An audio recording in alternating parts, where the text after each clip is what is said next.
Previously on the Tube Family. So what you're looking at here is a big statue diorama. This one happens to be Spider-Man versus Venom. Uh-oh, we're missing some teeth there. This piece broke right here. Here's a look at Spidey. Look at those teeth on that guy. Okay, we just finished our Lego video, so our studio is free. I've got all the pieces here on the table. Before we start, I did find another crack. Unfortunately, for some reason, there's a big gap here. I think it's because there's a rod that goes through this whole thing. I don't think it's gonna fall off, but it kind of scares me. But the commissioner seems pretty good about sending out replacement parts. So hopefully I can get one. Unfortunately, it's like the biggest part in this whole thing, but I'm gonna try and put this thing together anyway. So hopefully it doesn't fall apart on me. I think there's an assembly video floating around somewhere, but I don't have it. So I'm just gonna try and figure this out. It looks like this piece kind of keys in up here somehow.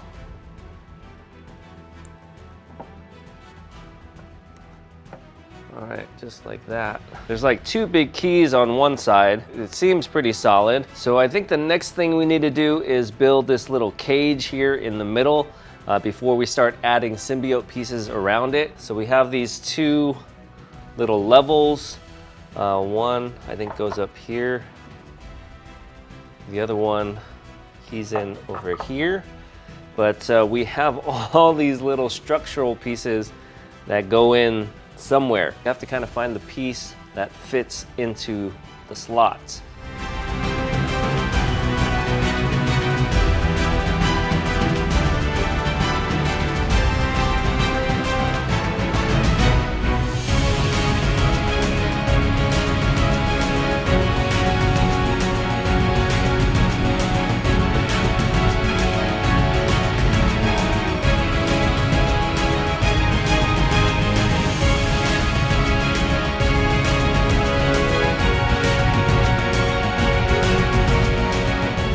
So there's one more little piece here.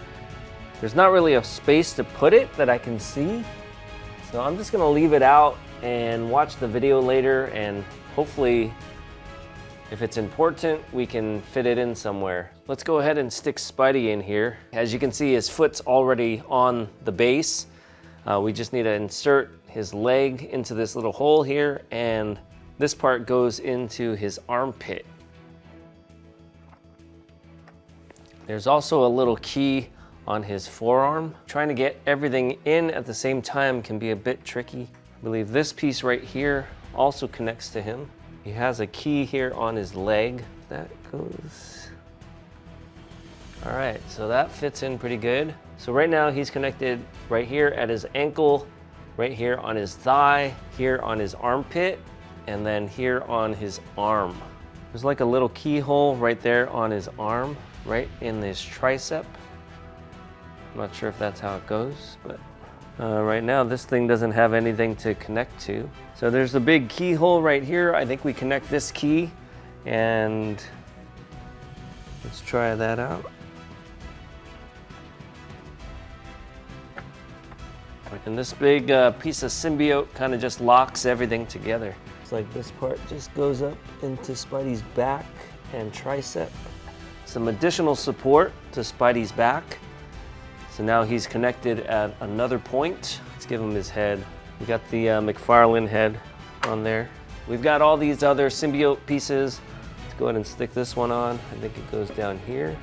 We'll save the Venom head for last. It does have some weight to it, and I want to make sure this thing's gonna hold it. This looks like it goes over here.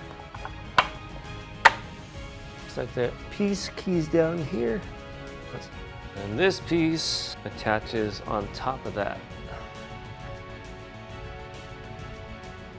like that. The fit on this is a little scary. This thing just wants to slide out. All right, I'm just gonna leave it like that. Now the key kind of pops out here. Maybe if we warm this thing up, we can get that key in. This is one piece where I would consider actually gluing it together. All right, let's go ahead and stick the Venom head on. It goes on like that. Okay, we got all these other symbiotes. We got a small little guy. So this, I think, needs to go under this. Guess I should have watched the instructions. Now we can put this little symbiote. It's kind of going for Spidey's head. And then we'll stick this thing back on. All right, and then we have one more that goes on this side, right here.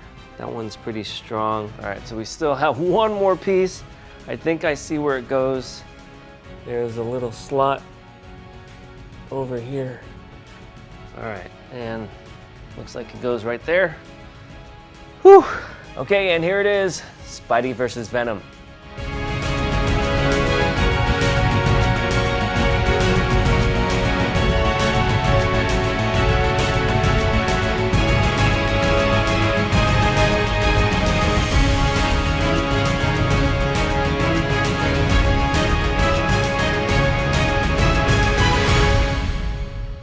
All right, guys, so I have to say this is the craziest statue assembly I've ever done. It even tops that giant Devastator statue. There are just so many pieces that you have to try and figure out and get in the right order, but very bold, very innovative, very fragile. In its current state, this is a statue I would have to tiptoe around. If you move this thing slightly, something might come dislodged and fall to the ground. Some of these pieces are pretty locked in, others are not so locked in. Like this little guy up here, I kind of fear for his life. There's also a few other little pieces that have loose magnets, but for the most part, everything is pretty solid. Some of these little pieces on this cage are a little bit loose. They're just kind of leaning up against the statue. I'm not too worried about it. I would definitely take them off before moving this thing. But if you're somebody that likes everything locked into place and super sturdy, this might not be the one for you. As I said earlier, I might actually consider using some adhesive putty to give this thing some added strength. Obviously, this is a statue that's unlike anything else in my collection. I mean, even the most dynamic of dynamic statues is not as crazy as this. I mean, I have seen some pretty insane anime statues, but as far as Marvel statues go, this one takes the cake. I don't think I've gotten this sense of innovation since XM released their original Ghost Rider on bike statue. Obviously, we don't have our traditional base where our statue just kind of lies on top. We have sort of a side base and everything kind of just flows off of it.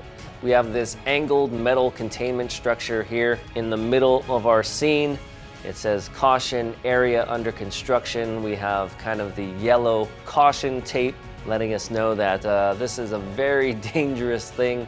It looks like it was housing the symbiote, and Spider-Man kind of made a mistake of showing up and letting this thing out. One of the most difficult parts of the assembly was assembling this containment unit. It would have helped to have some color coding.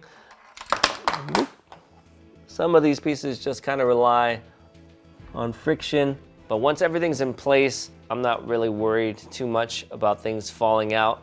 But we have the symbiote kind of oozing all over this thing. We really get a nice sense of motion with the symbiote, kind of like a giant wave. As you saw in the assembly, we had to add a bunch of layers of this symbiote ooze on top of each other, and I think it gives a nice effect. I think they did a pretty good job at the paint. It's pretty much just black glossy paint. I did notice that on this piece in the front is a little bit more satin finish than a high gloss like up here.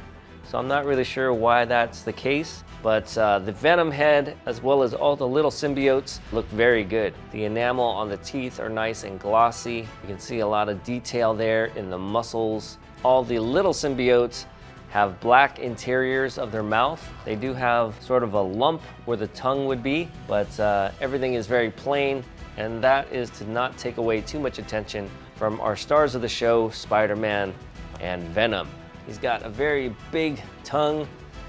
I like the color on that and how it contrasts with this darker red on the sides of his mouth. Shape of the tongue looks pretty awesome. Nice white eyes. And then we have Spidey here, who pops off of this otherwise very dark statue. He's got some nice muscle definition in his quads and arms, and very well developed midsection as well. As you guys saw, this guy is supported with many points of contact. All of them are pretty solid. Congratulations to everyone involved in the engineering of this thing. Yes, some of the pieces could have been a little bit tighter and a little bit more secure, but considering everything that went into this statue, I think they did a very good job. Spidey also has some sculpted in symbiote here on his costume. There's even some symbiote there crawling up on his neck and splattering onto his head. Some pretty awesome details in this piece. There is a slight seam there where his left arm connects to his body. Maybe they could have cut it at the bottom of his deltoid to kind of blend it in, but I don't think you're really gonna notice it, especially from the front. And then, of course, we have the unavoidable neck seam, which also blends in pretty well with that webbing design on his costume. So this one comes with 3 different portrait switch outs. Right here we have the big-eyed Todd McFarlane portrait. When it comes to comic books, this is my favorite Spider-Man look. It just has that cool early 90s vibe to it. And usually with Spidey, if there's a McFarlane portrait, that's the one I go with. However, this piece as a whole does not say McFarlane to me. Obviously, this is not how McFarlane drew Venom. You know, as time went on, Venom got a little bit more liquidy. His tongue grew. His eyes kind of stretched out a bit to look more alien. So for me, I think we're gonna have to go with the Del Auto portrait. This, of course, is the small-eyed portrait that you see here. And I think this whole piece just looks like a Del Auto painting come to life. We also get a more classic Spider-Man. This is kind of the mid-size eye that we got with John Romita Sr. But that was before Venom was even around. I mean, if you want a classic Spidey looking head, that's the one to go with. But for me, it's gonna be the Del Auto. As far as size goes, this thing is pretty massive. We're looking at a little bit over 24 inches tall, close to 27 inches wide, 19 inches deep. Another thing is, it's not just a circle. As you can see, it has some depth to it. The symbiote kind of goes up, over, and to the side. Kind of oozes out as well. So it's a very big and heavy piece.